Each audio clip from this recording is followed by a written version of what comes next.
Hello guys, नमस्कार। कैसे आप सब? उम्मीद करता हूँ आप अच्छे होंगे।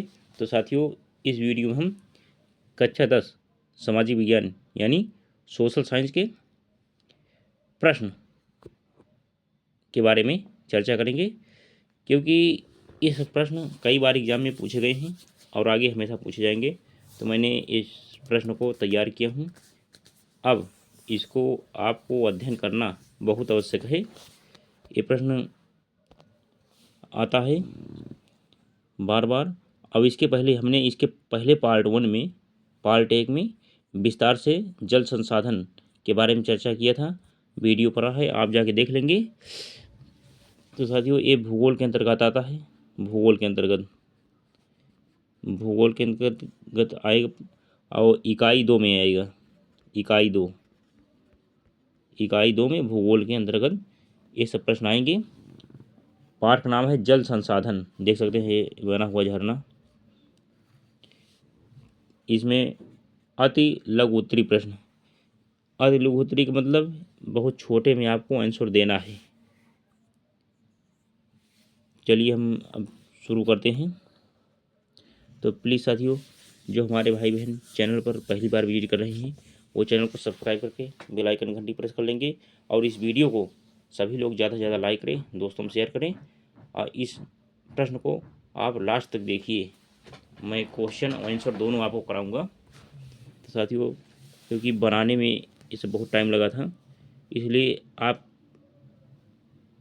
थोड़ा इस वीडियो के लिए सपोर्ट करिए, लाइक करिए और कमेंट करिए ज़रूर, क्योंकि आपको बेचारा दिन नहीं पड़ना है कि हाँ वो करें या मैं करूँगा देखूँगा। नहीं, संकल्प आपको लेना है, क्योंकि अच्छे नंबर से पास आपको होना है। तो संकल्प भी आपको लेना है कि हम लाइक भी करेंगे, कमेंट भी करेंगे और दोस्तों वीडियो शेयर भी करेंगे। तो चलिए हम पहला प्रश्न देखते हैं। खादीन और जोहड़ क्या है? बहुत बार पूछा गया है क्वेश्चन नंबर 1, खादीन और जोहड़ क्या है? तो इसका आंसर हो जाएगा शुष्क तथा अर्ध शुष्क क्षेत्रों में वर्षा जल को एकत्र करने के लिए बनाए गए गड्ढे। बस इतना लिख देना है बोर्ड की कॉपी में, आप काम हो जाएगा। क्योंकि यह प्रश्न कक्षा 10 यानी हाई स्कूल में, चाहे जिस आप बोर्ड में पढ़ाई करते हो, उनके लिए इम्पॉर्टेंट है ही। अब इसके अलावा जो कंपटीशन के तैयारी कर रहे हैं उनके लिए भी यह विकल्प में ज़रूर पूछा जाएगा। तो इसका आपको भी अध्ययन करना आवश्यक है। अब आगे क्या है? क्वेश्चन नंबर 2 क्या है? भारत का कौन सा राज्य है जहां छत वर्षा जल संग्रहण ढालों का निर्माण आवश्यक कर दिया गया है? तो उत्तर हो जाएगा तमिलनाडु। केवल राज्य का नाम लिखना है, बस तमिलनाडु। चलिए अब नेक्स्ट क्वेश्चन नंबर 3, वर्षा जल संग्रहण क्या है? उत्तर क्या है? वर्षा के जल को उपयोग करने के लिए सहेजने की प्रक्रिया को वर्षा जल संग्रहण कहा जाता है। वर्षा जल संग्रहण मतलब जहाँ इकट्ठा किया जाए, इकट्ठा करना क्या कहलाता है? संग्रहण कहलाता है। जहाँ इकट्ठा होता है जल उसे संग्रहण कहते हैं। तो अब क्या है? वर्षा जल संग्रहण मुख्य रूप से जल की कमी वाले क्षेत्रों में किया जाता है। जहाँ जल कमी है वहाँ वर्षा जो है कम हो रही है, तो वर्षा का जल इकट्ठा कर लिया जाता है गड्ढा बनाकर या कहीं तालाब बनाकर। अब क्वेश्चन नंबर 4, गांव में देखिए तालाब होते हैं, तालाब के कारण जो है जल स्तर सही रहता है। गुल अथवा कुल क्या है? ये भी बहुत बार पूछा गया है। गुल अथवा कुल क्या है? तो उत्तर क्या हो जाएगा इसका? पश्चिमी हिमाचल में पर्वतीय क्षेत्रों में वाहिकाओं को गुल और कुल कहते हैं।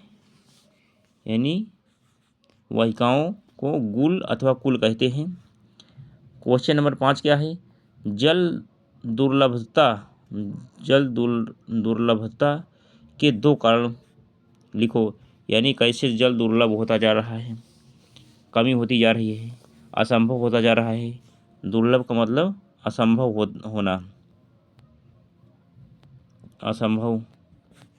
अब क्या हो जाएगा उत्तर इसका?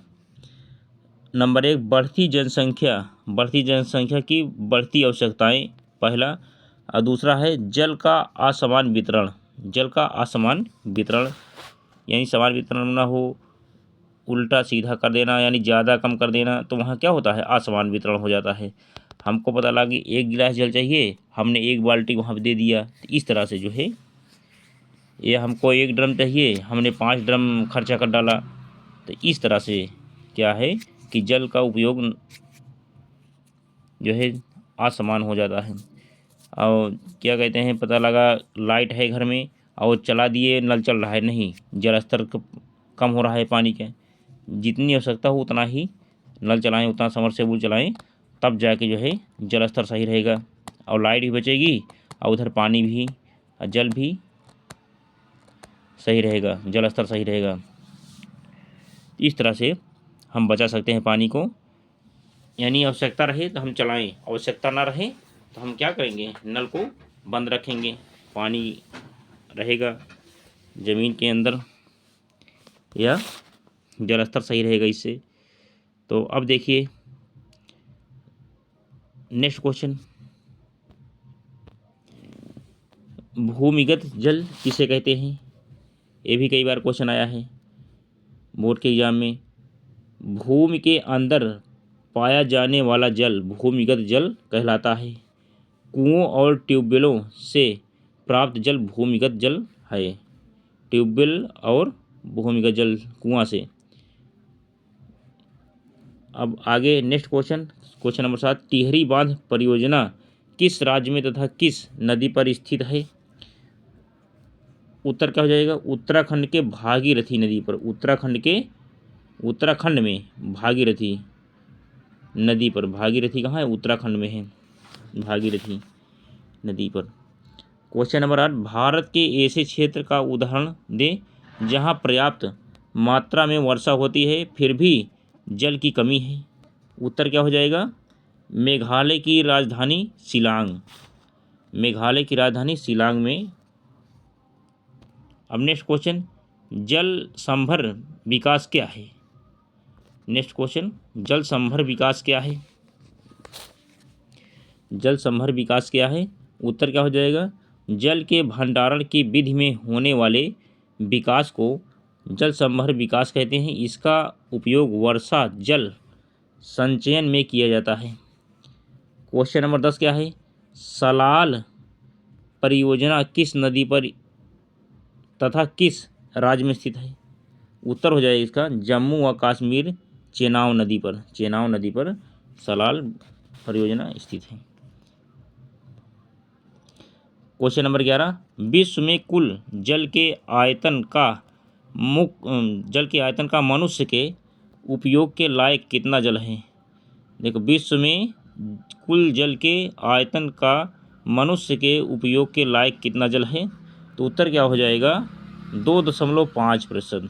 2.5%। कई बार एग्जाम पूछा गया है।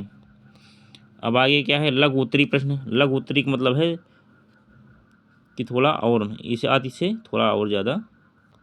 चलिए नेक्स्ट बड़ा हो जाता है, इसमें लघु से थोड़ा ज़्यादा बड़ा हो जाता है उसका। देखिए लघु उत्तरी प्रश्न आप देख सकते हैं स्क्रीन पर। क्वेश्चन नंबर 1 है, राजस्थान के अर्धशुष्क क्षेत्रों में वर्षा जल संग्रहण किस प्रकार किया जाता है? व्याख्या कीजिए। तो उत्तर क्या हो जाएगा? राजस्थान जैसे अर्धशुष्क, राजस्थान क्या है? रेगिस्तान है, वहाँ पे क्या है? रेगिस्तान है, बालू मिट्टी ज़्यादा पाई जाती है, पानी कमी है, तो वहीं बता रहे हैं। अब क्या है? राजस्थान जैसे अर्धशुष्क क्षेत्रों में कई कम लागत वाली तकनीकों का उपयोग किया जाता है। बीकानेर, फौलादी और बाड़मेर में पीने के पानी के भंडारण के लिए भूमिगत टैंक या टैंकर का उपयोग किया जाता है।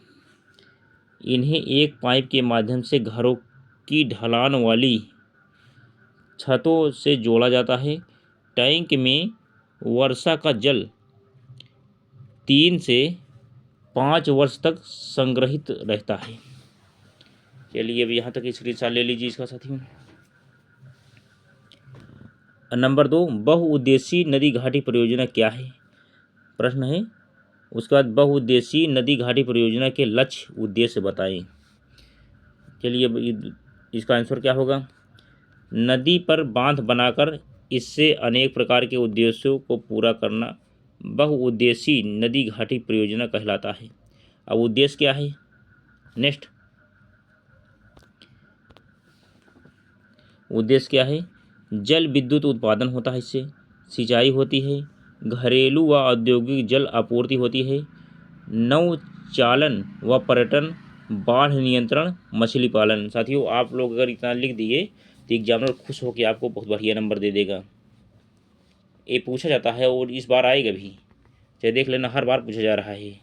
बहुउद्देशीय नदी घाटी परियोजना, ये क्वेश्चन इंपॉर्टेंट कर लीजिए क्योंकि ये इस बार आ रहा है। इंपॉर्टेंट करिए इसको। बहुउद्देशीय नदी घाटी परियोजना क्या है? बहुउद्देशीय नदी घाटी परियोजना के लक्ष्य उद्देश्य बताएं। लक्ष्य उद्देश्य हर बार पूछता है, तो लक्ष्य उद्देश्य यही हो जाएगा। अब इसके बाद नेक्स्ट, चलिए स्क्रीनशॉट ले लीजिए इसका। क्वेश्चन नंबर 3 क्या है? औद्योगिकरण तथा शहरीकरण किस प्रकार जल दुर्लभता के लिए उत्तरदायी हैं? उत्तर क्या हो जाएगा? स्वतंत्रता के पश्चात मतलब बाद, स्वतंत्रता के बाद भारत में तेजी से औद्योगिकरण यानी उद्योग खुलना चालू हो गए। नंबर 2 क्या है? उद्योगों की बढ़ती संख्या के कारण अलवणीय जल का अत्यधिक प्रयोग। नंबर 3, शहर की बढ़ती आबादी तथा शहरी जीवन शैली के कारण जल ऊर्जा की आवश्यकता में तीव्र वृद्धि हुई। नेक्स्ट, शहरों तथा गांवों में जल संसाधनों का अतिशोषण। यहाँ तक आप स्क्रीनशॉट ले लीजिए इसका। अब नेक्स्ट क्वेश्चन है, क्वेश्चन नंबर 4, एक नवीकरणीय संसाधन होते हुए भी जल के संरक्षण तथा प्रबंधन की आवश्यकता क्यों है? उत्तर है इसका, विश्व में केवल 2.5% ही ताज़ा जल है। जल संसाधनों का अतिदोहन, बढ़ती जनसंख्या, अधिक मांग और असमान पहुंच। नेक्स्ट है बढ़ता शहरीकरण, औद्योगिकरण। स्क्रीनशॉट ले लीजिए इसका। नेक्स्ट, क्वेश्चन नंबर 5, हमारे देश में जल का अभाव दिन प्रतिदिन क्यों बढ़ता जा रहा है? कारणों की सूची तैयार करें। अब उत्तर क्या हो जाएगा? भारत मानसूनी जलवायु का देश है, कई बार मानसून असफल होने से जल की कमी बढ़ रही है। सिंचाई के जल की मांग में तीव्र वृद्धि, औद्योगिक क्रियाओं के कारण भूमिगत जल स्तर का गिरना, शहरीकरण की गति में वृद्धि के कारण जल संसाधनों का बढ़ता दबाव। नेक्स्ट, बढ़ती जनसंख्या की आवश्यकताओं को पूरा करने के कारण। अब आगे क्वेश्चन नंबर 6 क्या है? व्याख्या करें कि जल किस है, थोड़ा टाइप करने में साथियों हो गया था, किस लिख लीजिए। व्याख्या करें कि जल किस प्रकार नवीकरण योग्य संसाधन है? तो उत्तर क्या हो जाएगा? जल का नवीकरण प्राकृतिक रूप से जल चक्र द्वारा होता रहता है। हमें मिलाने अथवा अलवणीय जल, सतही अफवाह तथा भू जल स्रोतों से हासिल होता है, जिसका निरंतर नवीकरण तथा पुनर्भरण जलीय चक्र के जारी होता रहता है।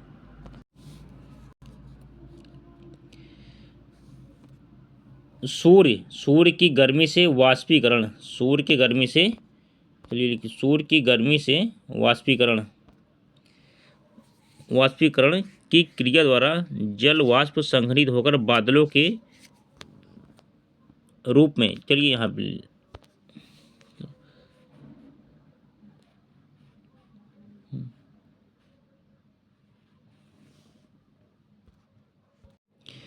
अब क्या है, सूर्य की गर्मी के से वाष्पीकरण की क्रिया द्वारा जल वाष्प संघनित होकर बादलों के रूप में एकत्रित हो जाते हैं, जो ठंडे पृथ्वी पर वर्षा का यह जल दोबारा नदी से होते हुए सागरों में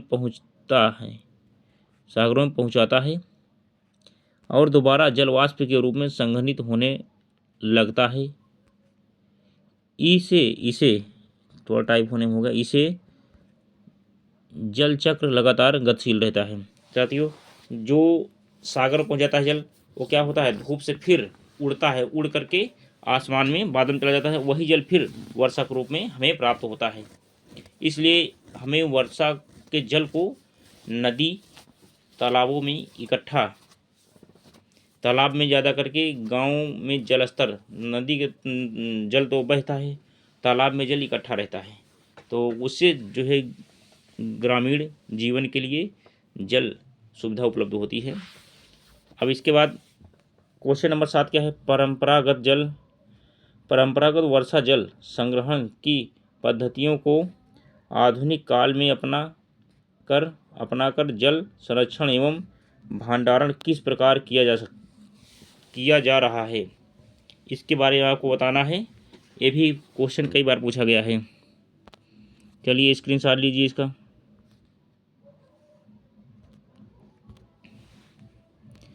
इसका आंसर हो जाएगा, वर्षा जल संग्रहण पद्धति वर्षा के जल को पीने के लिए एकत्रित करने की एक विधि है।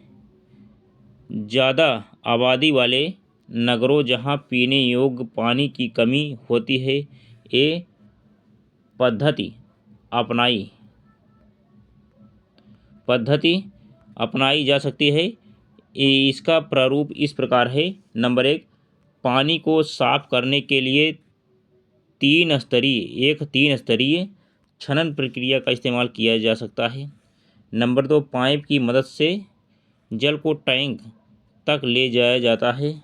नंबर 3, कुएं के जल से पानी का पुनर्भरण किया जा सकता है। नेक्स्ट नंबर क्या है, हौज अथवा टैंक के अलावा पानी को कुएं आदि तक ले जाया जा सकता है। अब इसके बाद इसका स्क्रीनशॉट ले लीजिए साथियों। लघु उत्तरीय पूरा हुआ। अब आगे दीर्घ उत्तरीय प्रश्न हम बताएंगे। चलिए, अब दीर्घ उत्तरीय प्रश्न क्या है। दीर्घ उत्तरीय मतलब इसका आंसर आपको बड़े में देना होता है, यानी कई पेज लिख करके, जितना आप बढ़िया लिख देंगे उतना आपको नंबर एग्जामिनर अच्छे देंगे। अब क्या है, क्वेश्चन नंबर 1, बहुउद्देशीय नदी परियोजनाओं से होने वाले लाभों और हानियों की तुलना कीजिए। तो उत्तर क्या हो जाएगा। अब हेडिंग क्या है, बहुउद्देशीय नदी परियोजनाओं के लाभ क्या है, सिंचाई प्रदान करना है, इससे पर्यटन को बढ़ावा मिलता है, मिलता है, बिजली उत्पादन में बढ़ोतरी होती है, जल आपूर्ति प्रदान करना, बाढ़ पर रोक लगाने में सहायक, मछली प्रजनन में सहायता प्रदान करना, औद्योगिक विकास में सहायता प्रदान करना। अब उसके बाद ये तो लाभ हो गए। नुकसान क्या होते हैं, बहुउद्देशीय नदी परियोजनाओं के नुकसान क्या होते हैं। नदियों का बहाव बाधित होता है, परिणाम स्वरूप तलछटी बहाव धीमा पड़ जाता है। अब नेक्स्ट, पानी के साथ खराब तलछट का प्रवाह। इसके बाद नदी में जलीय जीवन के लिए खराब आवास, स्थानीय समुदायों का बड़े पैमाने पर विस्थापन, मौजूदा वनस्पति को जलमग्न कर देता है। वनस्पति जैसे कोई चीज़ उगाया गया है पौधा और वो बूढ़ गया तो क्या हो जाएगा, नष्ट हो जाएगी वनस्पति, इससे जो है नुकसान हो जाएगा। जलाशयों के निर्माण से मैदान में उपस्थित, चलिए स्क्रीनशॉट ले लीजिए इसका।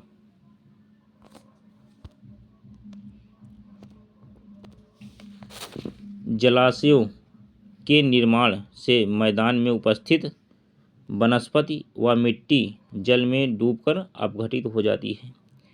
अब नेक्स्ट क्वेश्चन है क्वेश्चन नंबर 2, वर्षा जल संग्रहण क्या है। भारत के विभिन्न भागों में वर्षा जल संग्रहण की 2 विधियां लिखो। उत्तर क्या हो जाएगा। एक तकनीक जिसमें वर्षा जल को खाली स्थानों, घरों में, टैंक में, बेकार पड़े कुएं में भरा जाता है। बाद में इसका प्रयोग किया जाता है।